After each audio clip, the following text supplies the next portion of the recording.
Hello दोस्तों, मेरी पिछली कुछ वीडियोस को देखकर आप ये तो जान गए होंगे कि हमें हमारे ही कर्मों का फल मिल रहा है। और अब आप सबके मन में एक सवाल उठता होगा कि क्यों हमें हमारे पूर्व जन्मों के कर्मों का फल इस जन्म में भोगना पड़ रहा है। दोस्तों, इस बात को हम एक बहुत अच्छे उदाहरण से समझेंगे। धृतराष्ट्र जी जो थे, उनके 100 पुत्र थे। महाभारत युद्ध में उनके 100 के 100 पुत्र मारे गए और धृतराष्ट्र जी को इससे बहुत दुख हुआ।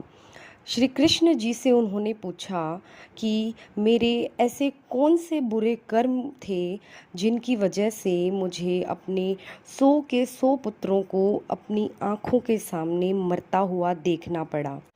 तब श्री कृष्ण जी ने उन्हें ऐसी दिव्य दृष्टि दी कि वे अपने 50 जन्म पीछे जाकर देख सकें कि उन्होंने ऐसा क्या किया है। उन्होंने देखा एक बहुत बड़ा पेड़ जिसमें बहुत सारे कबूतर थे। उस पेड़ को उन्होंने जला दिया। तो जो कबूतर थे, जो उड़ सकते थे, वो तो उड़ गए, परंतु वहाँ 100 कबूतर के बच्चे थे जो उड़ नहीं पाए और वहीं पे मर गए। और वो उन्हें ऐसे ही मरता हुआ देखता रहा। इसके बाद धृतराष्ट्र जी ने पूछा कि इस कर्म के फल को मिलने के लिए मुझे 50 जन्म क्यों लगे। तो श्री कृष्ण जी ने कहा, किसी व्यक्ति को 100 पुत्र प्राप्त करने के लिए कुछ पुण्य कर्म भी तो करने होंगे, जिससे तुम्हें 100 पुत्रों की प्राप्ति एक ही जन्म में हो जाए। 50 जन्म लगे और जैसे ही तुम्हें 100 पुत्र प्राप्त हुए, तुम्हारा वो कर्म आड़े आ गया और तुम्हारे 100 पुत्र तुम्हारी आँखों के सामने मारे गए। इसलिए तुम्हें 50 जन्म बाद इस कर्म का फल मिला है। तो दोस्तों, जब संयोग बनेगा तभी उस कर्म का फल हमें मिलेगा। तो अब आप समझ लो, अगर हमारे साथ भी कुछ गलत हो रहा है तो ये हमारे ही कर्मों की वजह से है। मैं एक और एग्ज़ाम्पल आपको देती हूँ। एक बार मैं भगवत कथा सुन रही थी श्री अनिरुद्धाचार्य जी की, जो जिसमें एक लेडी आई और उसने बताया कि मैं 10 साल की सज़ा काट के आई हूँ अपने पति के खून के इल्ज़ाम में। गुरुजी ने पूछा, क्या तुमने अपने पति का कत्ल किया है?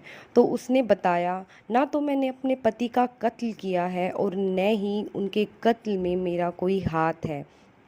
गुरुजी, मैं आपकी कथाएं सुनकर इतना तो जान चुकी हूँ कि अगर मेरे बिना कुछ किए भी मैं 10 साल की सज़ा काट कर आई हूँ तो ज़रूर मैंने मेरे किसी पूर्व जन्म में ऐसा किया होगा और मैं तब तो बच गई और उस कर्म की सज़ा मुझे इस जन्म में मिल रही है। तो जान लो, हमें हमारे बुरे कर्मों की सज़ा ऐसे मिलती है। जब हमने कोई बुरा कर्म किया और तभी हमें उसकी सज़ा मिल गई, तब इतना दुख नहीं होता, बल्कि हमें ऐसे कर्म की सज़ा मिले जिसके बारे में हमें पता ही नहीं, तब हमारा दुख और अधिक बढ़ जाता है। मैंने तो कुछ किया ही नहीं गलत, तो मुझे किस बात की सज़ा मिल रही है, जैसे धृतराष्ट्र जी सोच रहे थे। तो दोस्तों, जिस दिन भी हमें यह समझ आ जाए कि हमें हमारे कर्मों का फल मिलकर ही रहेगा, तो केवल अच्छे कर्मों को करने की तरफ ध्यान दें। आज के इस वीडियो में इतना ही। उम्मीद करती हूँ ये वीडियो आपके जीवन में एक पॉजिटिव चेंज लेकर आएगी। अगर वीडियो पसंद आए तो वीडियो को लाइक, शेयर और सब्सक्राइब करना ना भूलें। और अगर कोई सवाल हो तो कमेंट करके पूछ सकते हैं।